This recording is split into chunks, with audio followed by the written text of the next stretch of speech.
ॐ जननीं शारदां देवीं रामकृष्णं जगद्गुरुं पादपद्मे तया स्मृत्वा প্রণমামি মুহুর্মুহু। নমস্কার। শ্রী শ্রী সপ্তশতী চণ্ডী শাস্ত্রগত তাত্ত্বিক আলোচনা। আমাদের আলোচ্য বিষয় অর্গলা স্তোত্রের আজ তৃতীয় মন্ত্র হবে। শুরুতে বলে রাখি, এই অর্গলা স্তোত্রের এই যে মন্ত্র হতে প্রত্যেক মন্ত্রের দুটো ভাগ আছে। প্রথম ভাগে মহামায়ার অতি মহতী শক্তির কথা বলে ব্রহ্মশক্তি যে কত বড় এবং কিরূপ বিরাট তার অচিন্ত তা প্রকাশ করা হয়েছে, চেষ্টা করা হয়েছে প্রকাশ করা। এবং মন্ত্রের শেষার্ধ ভাগে সর্বশক্তিময়ী ভগবতীর নিকট ভক্তের বিনীত ও কাতর প্রার্থনার কথা প্রকাশ হয়েছে। মন্ত্রটা এইরকম: মধুকৈটব বিধ্বংসী বিদ্ধাত্রী বরদে নমঃ, রূপং দেহি জয়ং দেহি যশো দেহি দ্বিষজহি। আলোচনা আসা যাক। এখানে মধুকৈটভ বিধ্বংসী, প্রলয়কালে জগৎ সমুদ্রের মতো হলে লীলাময় প্রভু ভগবান বিষ্ণু পালন কার্য না থাকায় তিনি যখন অনন্ত শয্যায় আশ্রয় করেন এবং যোগ নিদ্রায় নিরত হন, তখন ভয়ঙ্কর বিখ্যাত মধু ও কৈটভ নামে দুই অসুর শ্রী নারায়ণ বিষ্ণুর কর্ণমল কানের ময়লা থেকে জন্মায় এবং ব্রহ্মাকে হত্যা করতে উদ্ধত হয়েছিল। বিষ্ণুর নাভিপদ্মস্থিত সেই প্রভু প্রজাপতি ব্রহ্মা সেই ভয়ঙ্কর অসুরদের দেখে এবং জনার্দনকে অর্থাৎ বিষ্ণুকে নির্দিত দেখে একাগ্র হৃদয়ে হরির জাগরণের জন্য বিষ্ণুর নয়নস্থিত বিশ্বেশ্বরী জগদ্ধাত্রী স্থিতি সংহারকারিণী অতুলনীয় তেজপুঞ্জস্বরূপ বিষ্ণুর নিদ্রারূপ সেই ভগবতী যোগ নিদ্রার স্তব করেন। স্তবটি এরকম ছিল: যোগ নিদ্রাং যথা বিষ্ণু জগৎ কারণ বিকৃতে আস্তীয় শেষ ভজত কল্পান্তে ভগবান প্রভু, তদাদ্ভাবসুরো ঘোরো বিখ্যাতো মধুকৈটভো বিষ্ণুকর্ণো মলদ্ভূতো হন্তুং ব্রহ্মানমুদ্যতো স নাভিকমলে বিষ্ণু স্থিতো ব্রহ্মা প্রজাপতি, দৃष्ट्वा तावसूरौ चग्रे प्रक्षिप्तं च जनार्दनं तुष्टावयोगनिद्रां तमेकाहृदयस्थित विवर्धनायार्थं हरिर्हरिनेत्रकृतालयं विश्वेश्वरीं जगद्धात्रीं स्थितिसंहारकारिणीं निद्रां भगवतीं विष्णुरतुलां तेजस प्रभु। চণ্ডীতে এরকমটাই আছে। ব্রহ্মা ভগবতীর অনেক মহিমার কথা তবেতে বলে প্রার্থনা করেছিলেন, হে দেবী, সেই তুমি এরূপ অনির্বচনীয়, অতএব আপন মাহাত্ম্যে পরিতুষ্ট হয়ে এই দুর্দান্ত মধু এবং কৈটভ নামক অসুরদের মোহিত করো, আর জগৎস্বামী বিষ্ণুকে শীঘ্র জাগ্রত করো, জাগিয়ে দাও এবং এই মহা অসুরদ্বয়ের বিনাশের জন্য ভগবান বিষ্ণুর মতি ও প্রবৃত্তি দান করো। এরপর স্বাতমিত্থং প্রভাবৈ স্বৈরুদারৈর্দেবী সংস্তুতা মোহয়েতৈ দুরার্ধর্ষাবসুরো মধুকৈটভো প্রবধঞ্চ জগৎস্বামী নিয়তামচ্যুতো লঘু বোধশ্চ ক্রিয়তামস্য হন্তুমেতো মহাসুরো। ভগবান ব্রহ্মার প্রার্থনা অনুসারে সেই তমগুণময়ী নিদ্রারূপা দেবী বিষ্ণুর জাগরণের জন্য এবং মধুকৈটভের নিধনের জন্য বিষ্ণুর নেত্র, মুখ, নাসিকা, বাহু, হৃদয় ও বক্ষদেশ হতে বাহির হয়ে অব্যক্ত জন্মা ব্রহ্মা দৃষ্টিপথে অবস্থান করলেন। एवं स्तुता तदा देवी तामसा तत्त्ववेधसा विष्णुप्रबोधनार्थाय निहन्तुं मधुकैटभौ नेत्राश्च नासिका बाहु हृदयभ्यस्तथोरस निगम्य दर्शनेस्तस्थो ब्रह्मणो व्यक्तो जन्मनः। ভগবান নারায়ণকে উপলক্ষ করে মহামায়া মধুকৈটভ বধ করেছিলেন। মধুকৈটভ বধের মূল কারণ মহামায়া এবং তার নিমিত্ত বা উপলক্ষ কারণ হচ্ছেন ভগবান বিষ্ণু। ব্রহ্মা তার স্তবের শেষে ভগবতীর নিকট এই তিনটে প্রার্থনা করলেন। প্রথম, হে দেবী, মধুকৈটভকে মোহপ্রাপ্ত করাও। দ্বিতীয়, জগৎস্বামী বিষ্ণুকে শীঘ্র জাগ্রত করাও। এবং তৃতীয়, মধুকৈটভ অসুর দুজনের বিনাশের জন্য ভগবান বিষ্ণুর মতি প্রবৃত্তি দান করো। ব্রহ্মা স্তবে সন্তুষ্ট হয়ে ভগবতী তিনটে প্রার্থনাই তার পূরণ করেছিলেন। ব্রহ্মা বুঝেছিলেন যে মহামায়া কৃপা না হলে নারায়ণ জাগ্রত হবেন না এবং মধুকৈটভের মোহবশত বুদ্ধিবিকার ঘটবে না এবং সর্বোপরি বিষ্ণুর আপন অঙ্গ হতে জাত সন্তান স্থানীয় মধুকৈটভ অসুরকে বধ করবার প্রবৃত্তি কখনোই হবে না। সুতরাং মধুকৈটভকে অসুর এই দুজনকে ধ্বংস করে বিপন্ন ও শরণাগত ভগবান ব্রহ্মাকে মধুকৈটভের আক্রমণ হতে রক্ষা করবার মূলে মহামায়া রয়েছেন। তিনি ব্রহ্মার কাতর প্রার্থনায় মধুকৈটভ বধের ইচ্ছা করলেন ও তাঁর ইচ্ছায় মধুকৈটভ বধ সাক্ষাৎ সম্বন্ধে তাঁর হাতে না হয়ে ভগবান বিষ্ণুর দ্বারা সাধিত হল। ভগবান ব্রহ্মা যেভাবে মধুকৈটভের বধ কামনা করে প্রার্থনা করেছিলেন, মহামায়া ঠিক সেইভাবেই অর্থাৎ ভগবান বিষ্ণুকে মধুকৈটভের সঙ্গে যুদ্ধ করিয়ে মধুকৈটভের বধ করিয়ে ভক্ত ব্রহ্মার মনের স্বাদ পূর্ণ করালেন। সেই জন্য মহামায়ার একটি নাম মধুকৈটভ বিধ্বংসী।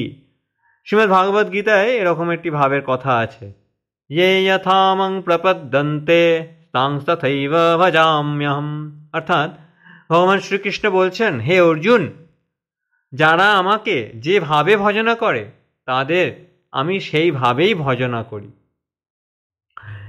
এখন সাধন রাজ্যে মধু ও কৈটভ শব্দের অর্থ বিচার করা যাক।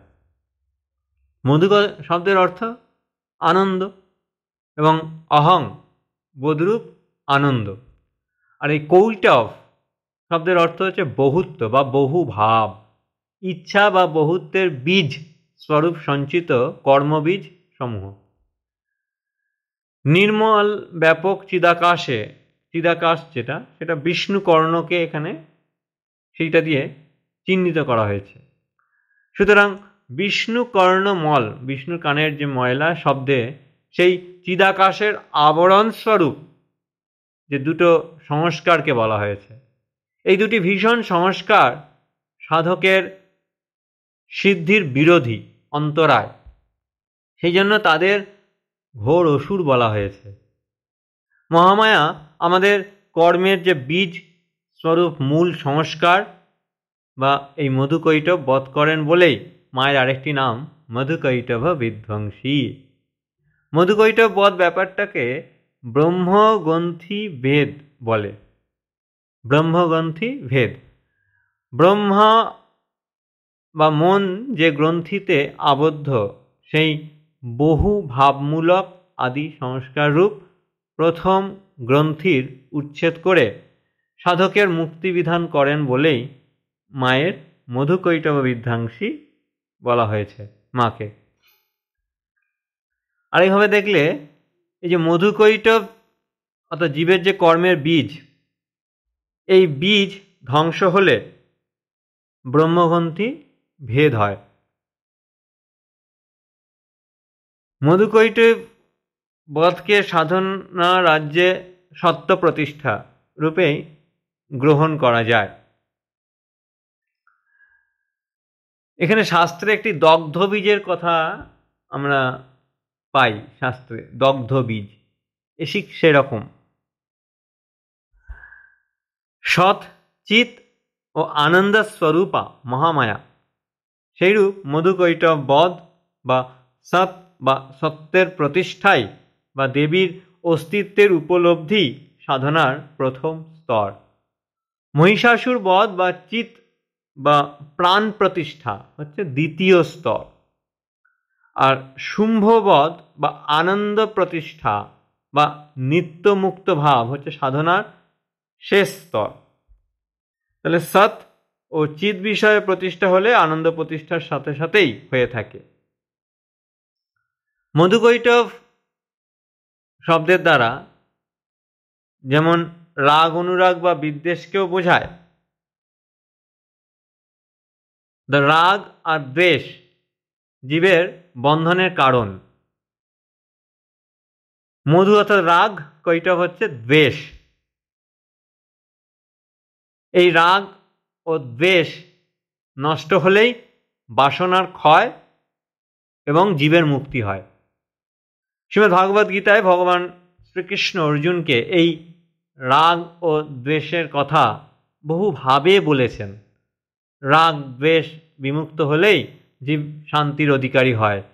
সাধনার দ্বারা ইষ্ট দেবতার কৃপায় এই মধুকৈটব বধ সাধন করাই কৈবল্য লাভের কারণ। পাতঞ্জল যোগসূত্রে আমরা কৈবল্য পাদ, 3টি পাদ আছে,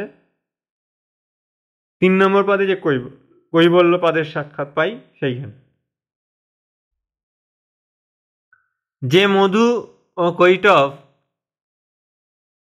অসুরদ্বয়কে স্বয়ং ব্রহ্মা ভয় করছেন, যে মধু ও কৈটব সাক্ষাৎ নারায়ণের অঙ্গ বা কর্ণমূল হতে জন্ম নেবার সৌভাগ্য পেয়েছে, যে মধু ও কৈটবের সাথে স্বয়ং বিষ্ণুকে বহুকাল ধরে যুদ্ধ করতে হয়েছে এবং যাদের যুদ্ধে পরাস্ত করতে বিষ্ণুও অসমর্থ হয়েছিলেন এবং যারা মহামায়ার মায়ায় মুগ্ধ হয়ে কৌশলে বঞ্চিত হয়ে স্বেচ্ছায় হত হয়েছে, সেই মধু ও কৈটব অতি দুর্দান্ত অসুর এবং তারা পরাক্রমে একমাত্র মহামায়া ছাড়া আর কোনো দেবতার কাছে কম নয়। সেই বিখ্যাত মধুকৈটব বধ করায় মহামায়ার সামর্থ্য ও পরাক্রম প্রকাশ পাচ্ছে। এরপরে আসছে বিদ্ধাত্রী বরদে নমঃ। বিধাতা বা ব্রহ্মাকে বরদান করেন বলেই মহামায়ার আরেকটা নাম বিধাত্রী বরদে। ব্রহ্মা নিজেই সৃষ্টিকর্তা বলে সৃষ্ট দেবতা, মানব, দানব প্রভৃতিকে ইচ্ছানুরূপ বরদান করে থাকেন। ব্রহ্মা অনেক প্রাণীর তপস্যায় তুষ্ট হয়েছেন এবং তাদের অনেক বড় বড় বর দিয়ে প্রসিদ্ধ হয়েছেন। সেই সৃষ্টিকর্তা ব্রহ্মাকে মহামায়া বর দিয়েছিলেন বলেই ব্রহ্মার প্রার্থনা মতো মধুকৈটব বধ হয়েছিল। ব্রহ্মাকে বধ দেবার সামর্থ্য থাকায় মহামায়া সর্বশ্রেষ্ঠ শক্তির কথা এখানে ঘোষিত হচ্ছে। যে মহামায়া বরদান করে ভগবান ব্রহ্মার মনের বাসনা পূর্ণ করতে পারেন, যিনি এত শক্তিময়ী, তাকে আশ্রয় করলে তিনি প্রসন্না হয়ে আমাদের মতো ক্ষুদ্র জীবের মনের বা সমস্ত বাসনা অবলীলাক্রমে পূর্ণ করতে পারেন, এ বিষয়ে কোনো সন্দেহ নাই। সৃষ্টিকর্তা ব্রহ্মা উপাস্য দেবতারূপিণী। মা, তোমায় নমস্কার। আমার নমস্কার গ্রহণ করো মা। ব্রহ্মার ন্যায় শরণাগত আমাকে বরদান করে আমার মধ্যে যে রাগ দ্বেষ রূপী ঘোর মধুকৈটব অসুর দয়কে বধ করে ব্রহ্মার ন্যায় আমার সকল সংস্কারের অত্যাচারের ভয় হতে আমাকে নির্ভয় করে দাও মা, এই আমাদের প্রার্থনা। এর পরবর্তী শ্লোকে আসছে যে মন্ত্রে আছে, যেটা রূপং দেহি। মা, তোমার নিকট চাইব না তো সন্তানের প্রার্থনা শুনবার, তুমি ছাড়া আর কে আছে মা? সাধনার সর্বনিম্ন স্তরের সাধক হতে সর্বোচ্চ স্তরের সাধক পর্যন্ত অধিকারী ভেদে এই প্রার্থনাগুলির অর্থ বিভিন্ন প্রকারের হবে। অর্থাৎ যে সাধক যেরূপভাবে অনুভব করবেন তিনি সেইরূপ অর্থ গ্রহণ করবেন। প্রথম, রূপ, দেহের রূপ বা শোভা বা কান্তি। মা, আমায় সুন্দর দেহের কান্তি দাও। রোগে দেহের রূপ নষ্ট করে, অতএব মা রোগশূন্য দেহ দাও। আমার স্বাস্থ্য অটুট রাখো, আমার দেহের লাবণ্য তোমার আরাধনার ফলে স্নিগ্ধ মধুর জ্যোতিতে আমার অঙ্গে ফুটে উঠুক। আমার দেহে সেই রূপ ছড়িয়ে দাও মা, যে রূপ দেখলে তাপিত জীবের চক্ষু জুড়িয়ে যাবে, প্রাণ শক্তিতে ভরে উঠবে। আমার দেহ দেখলে যেন সকলের মনে ভগবত কথা জেগে ওঠে এবং তার ফলে তারা আনন্দে উৎফুল্ল হয়। আমার দেহে দেবদেহের ন্যায় সাত্ত্বিক তেজ আশ্রয় করুক। অবিরত পূর্ণ কর্ম করলে, সর্বক্ষণ ঈশ্বর চিন্তা করলে বা ভাবে ভগবানের আশ্রিত হয়ে জীবনযাপন করলে, অজ্ঞানতা দূর করবার জন্য জগতে ধর্মভাব প্রচার করলে, সত্যগুণের বিকাশ হলে জীবের দেহে যেমন একটা শান্তি মধুর দিব্য কান্তি ফুটে ওঠে, মা আমার দেহে সেই দিব্য রূপ ফুটিয়ে দাও। আমি যেন নিরোগ শরীরে তোমার আরাধনা করতে পারি। মা, আমার স্থূল বুদ্ধি, সেই জন্য আমি আমার দেহের রূপ চাইছি। মা, প্রার্থনা পূর্ণ করো। অর্থাৎ শরীরের মাধ্যম খলু ধর্ম সাধনম, ধর্ম সাধনার প্রাথমিক প্রতিপাদ্য যে চাহিদা সেটা হচ্ছে শরীর যেন ঠিক থাকে, নিরোগ হয়। এরপর আসছে রূপ। তোমার রূপ দেহি, অর্থাৎ দেখিয়ে দাও, বুঝিয়ে দাও। মা, তোমার রূপটা কেমনভাবে জগৎ ভরে আছে, আমায় সেই রূপটা একবার কৃপা করে দেখাও। মা, আমায় বুঝিয়ে দাও যে তুমিই জগতের সকল মূর্তিতে আছো। বাইরে জগতে যখন কোনো সুন্দর রূপ দেখে আমি মোহিত হই, আমায় তখন বুঝিয়ে দাও মা যে তোমারই রূপে আমি মজিয়ে আছি। সুরূপ বা কুরূপ দুই তোমার। তুমি সমস্ত নরনারী, নদী, পর্বত, মেঘ, বিদ্যুৎ, আকাশ, সাগর প্রভৃতি বিভিন্ন মূর্তিতে সেজে আছো। এই সত্য ব্যাপারটা আমায় দেখিয়ে দাও মা, আমায় বুঝিয়ে দাও মা। তাই গানে আছে যে এই রূপ আমাকে দেখাও, আমাকে বুঝিয়ে দাও। সেরপর রূপে আসছি। রূপের আরেকটা ইয়েছে যে তোমার রূপ জ্ঞান দেহি অভাব পূর্ণ করো। মা, তোমার রূপ জ্ঞানের যে অভাব বোধ আমার মধ্যে আছে, সেই অভাব বোধটা মা আমার পূর্ণ করো। সেই গান একবার বিরাজ গো মা হৃদি কমলাসনে। তোমার রূপ কেমন জানি না, জগৎ দেখে তোমাকে দেখা হয় না। তুমি যে রূপসাগর এটা আমার জানা নেই। জগতের রূপ নরনারীর মূর্তি আমি যে চক্ষে জন্ম অবধি দেখে আসছি, আমার সেই সংস্কারের দুষ্ট আমার যে চোখে জগৎ ভরা, সে তোমার রূপ দেখেও দেখতে পায় না। তাই তোমার রূপের সম্বন্ধে কোনো ধারণার আমার সংস্কার নাই। যে জ্ঞানটার আমার অভাব আছে, তোমার রূপ জ্ঞানের সেই অভাব বোধটা পূর্ণ করো মা। আমার মনের রূপ, মা আমার নশ্বর স্থূল দেহের রূপ আমি চাই না। আমার মনের বা সূক্ষ্ম দেহের রূপ দাও। দেহের শোভা যেমন বসন ভূষণ, মনের শোভাও সেই রূপ সরলতা, পবিত্রতা ও উদারতা। মা, আমায় মনের যে রূপ, যে স্বরূপ, যে সরলতা, পবিত্রতা, উদারতা সেগুলো দাও। আমার মনকে বালকের ন্যায় সরল, ঋষির ন্যায় পবিত্র ও নির্লিপ্ত ও আকাশের ন্যায় উদার করো মা। তাই ঠাকুর বারবার বলছেন যে বালক স্বভাব মন। রূপ, আবার রূপ আর একটা অর্থে বলছে তোমার স্বরূপ বা পরমাত্মা বস্তু। মা, পরমাত্মাই একমাত্র নিরূপণীয় বস্তু এবং তাহাই তোমার স্বরূপ।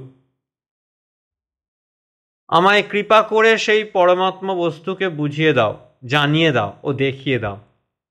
জগতে সমস্ত রূপের অন্তরালে যে অধিষ্ঠান চৈতন্য আছে এবং প্রতিটি জীবের অন্তরে আত্মারূপী যে চৈতন্য আছেন মা, আমায় তোমার সেই স্বরূপটি দেখিয়ে দাও, যে তুমি স্বরূপে নির্গুণ, বিশ্বরূপে সগুণ এবং বেষ্টিরূপে আত্মা ও যুগে যুগে ধর্ম সংস্থাপনের প্রয়োজনে অবতার। তোমার সেই বিচিত্র ও দৈবস্বরূপিণী রূপ আমায় বুঝিয়ে দাও মা।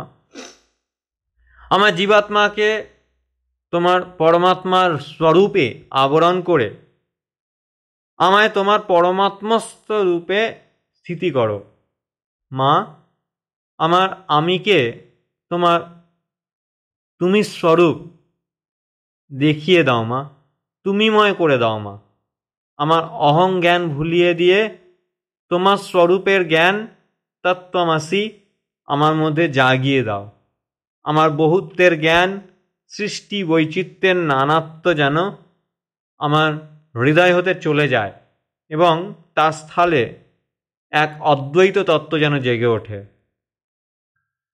মা, আমায় তোমার স্বরূপে বিশ্রাম করতে দাও মা। আমার প্রাণকে তোমার স্বরূপের দর্শনে পরম শান্তিতে ও পূর্ণ আনন্দ রসে সমুদ্রে ডুবিয়ে দাও মা। মহামায়া, এই প্রার্থনা। বেদান্ত দর্শনে একটি শোভন অধ্যাস বলে একটি বিষয় আছে, যে জগতের যা কিছু দেখছি অধ্যাস, সেই শোভন অধ্যাস, এর পেছনে সেই মহামায়ারই লীলা, সেটি আমায় বুঝিয়ে দাও মা। আমি যেন এই অধ্যাসে পতিত না হই। এরপর দেবীর জয়গান, জয়ং দেহি। মা, আমার জয় দাও। সংসারে সকল কর্মে যেন জয়লাভ করতে পারি, এই আমার প্রার্থনা। জগতে যে সমস্ত পুণ্যজনক পরোপকার রূপ কর্ম করতে আমি উদ্যোগী হই মা, সেই সকল কর্ম যেন ঠিকভাবে আমি করতে পারি। আমার সকল কর্ম যেন আপনার প্রসাদে জয়যুক্ত হয়। জগতে নিজের প্রতিষ্ঠা অভ্যুদয়ের জন্য সংসারে সকলের প্রতি কর্তব্য হিসাবে যে সকল কর্মে আমি নিযুক্ত হইব মা, আমার সেই সকল কর্ম সকল যেন জয়যুক্ত করো। আমার কোনো কর্ম যেন বিফলে না হয়। আদর্শ গৃহীর মতো যেন আমার কর্মক্ষেত্রে কখনো পরাজয় না হয়, যেন আমার সর্বত্র জয়লাভ হয়, এই ব্যবস্থা করো দেবী। মা, সাধকের এই প্রার্থনা অন্যরূপ। আবার সাধক আবার এক্ষেত্রে বহির্জগতের অভ্যুদয় ও জয়লাভ কামনায় মহামায়ার আরাধনা করবে না। অন্তর্জগতে জয়লাভ তার প্রার্থনার বিষয়। সেই জন্য সাধক যখন জয়ং দেহি শব্দে মার নিকট প্রার্থনা করে, তখন সে মায়ের কাছে এটাই চায় যে মা, আমার ইন্দ্রিয় সকল, আমার মন, বুদ্ধি, চিত্ত, অহংকার, এসবের দমন এবং সংযম চেষ্টায় যেন আমি জয়ী হতে পারি। সাধক চিত্তশুদ্ধি সাধনায় জয়ী হতে চায়। মনকে বশীভূত করবার জন্য প্রাণপণ করে সাধক দেখে যে মনকে আয়ত্তে আনা যায় না, তখন সে মনকে জয় করবার জন্য দৈবী সাহায্য চায়। তাই সাধক যখন নিজের পুরুষকারের শক্তি ব্যর্থ দেখে মায়ের কাছে আন্তরিক প্রার্থনা করে যে মা, আমি নিজের চেষ্টায় অনেক দিন অনেক কিছু সাধনা করে দেখেছি যে মনকে জয় করতে পারি নাই, ইন্দ্রিয় জয়ী হতে পারি নাই, অথচ মনকে বশীভূত না করতে পারলে সাধনার চরম ফল আত্মদর্শন লাভ সম্ভব হয় না। সেই জন্য চিত্তজয়ের সকল চেষ্টায় যেন জয়ী হতে পারি। সাধক যখন সর্বান্তকরণে একান্ত শরণাগত হয়ে মায়ের কাছে এই প্রার্থনা করে, সেই জন্য সে চিত্তজয়ের, আমি যে জগৎজয়ী হতে চাই না, আমি আমার মনকে জয় করতে চাই। মা, আমার মনকে যেন আমি জয় করতে পারি। মা, আমার অন্তর্জগতে আমার জয় বিধান করো। তুমি প্রসন্ন না হলে, তোমার অনুগ্রহ না পেলে আমি কখনোই জয়লাভ করতে পারবো না। মা, আমার প্রার্থিত জয় দাও মা, তবেই আমার জীবন সার্থক হবে মা। আমার ইন্দ্রিয়ের ও মনের দাস হয়ে যদি জীবন কাটায় তবে এই জীবনের কি দাম? এ তো ব্যর্থ। মা, আমার মন জয়ী করো মা।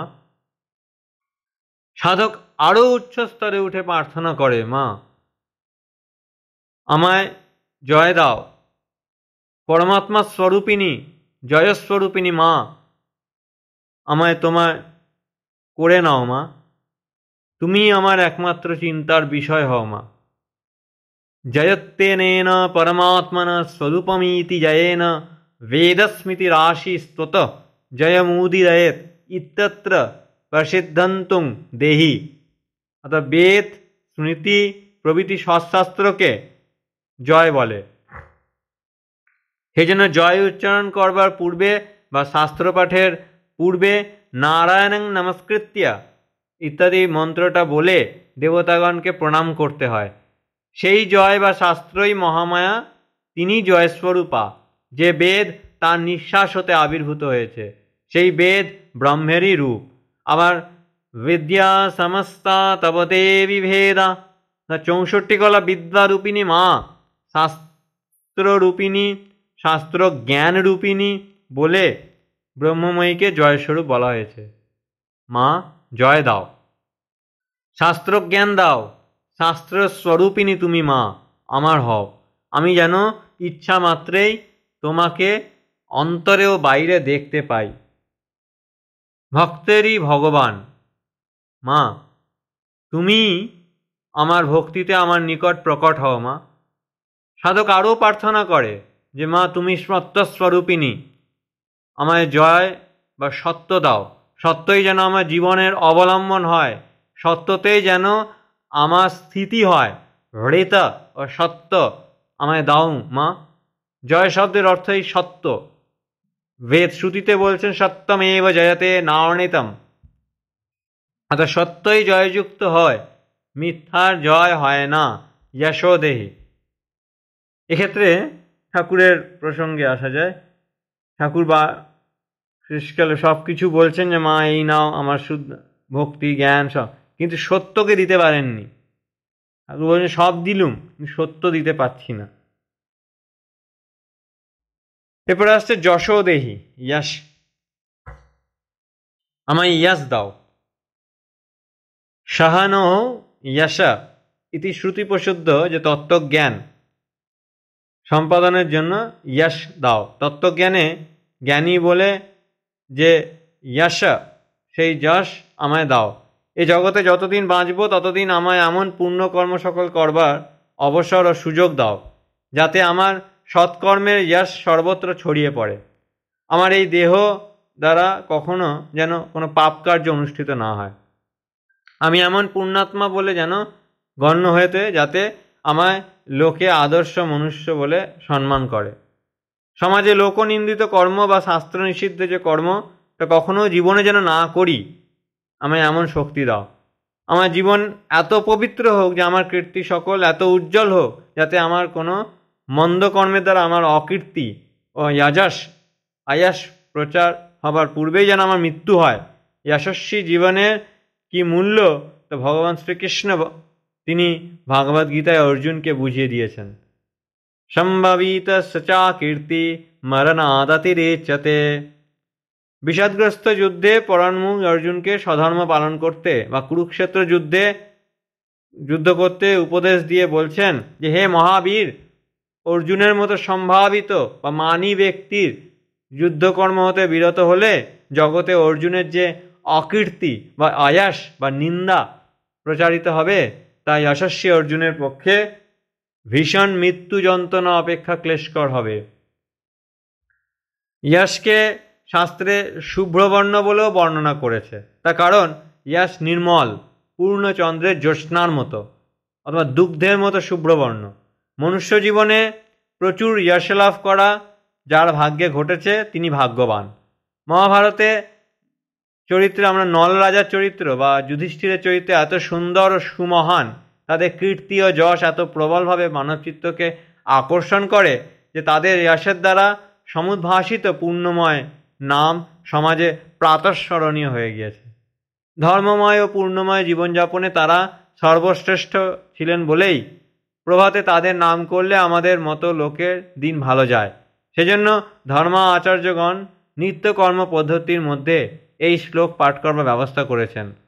সেখানে বলা আছে যে পুণ্যশ্লোকো নলো রাজা পুণ্যশ্লোকো যুধিষ্ঠির।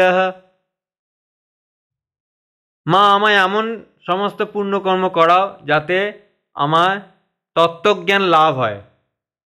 তত্ত্বজ্ঞান লাভ হলে জীবের মুক্তি লাভ হয়, এ কথা সনাতন সত্য কথা জেনে আমার তত্ত্বজ্ঞান লাভ করবার যে বাসনা হয়েছে, এই বয়সে বা জীবনের এই মুহূর্তে যেরূপ সাধন ভজন করলে বা ঈশ্বর চিন্তার সময় কাটালে আমার তত্ত্বজ্ঞান লাভের সুবিধা হতে পারে, আমার বুদ্ধিকে সেরূপভাবে তুমি চালনা করো। ভক্তশ্রেষ্ঠ হওয়ার যে যশ, সেই যশ আমায় দাও মা।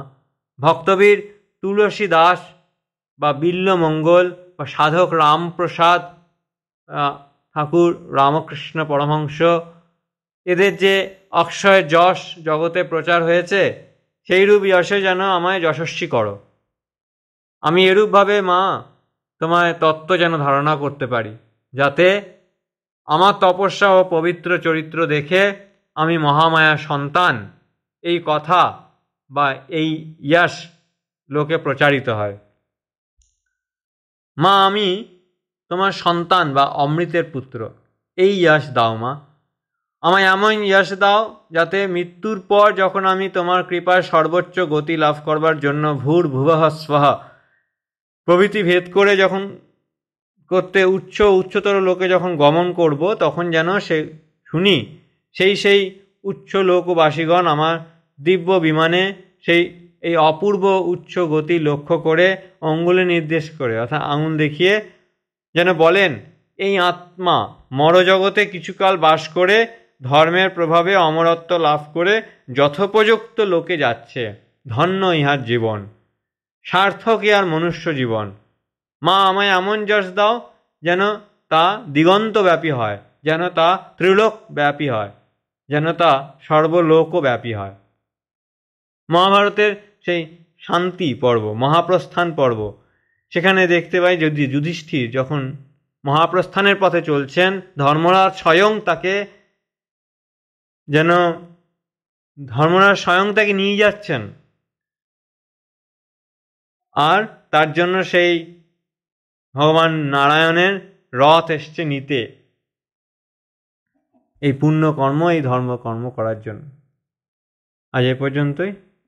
ওম শান্তি শান্তি শান্তি। হরি ওম তৎসৎ। শ্রীরামকৃষ্ণার্পণমস্তু।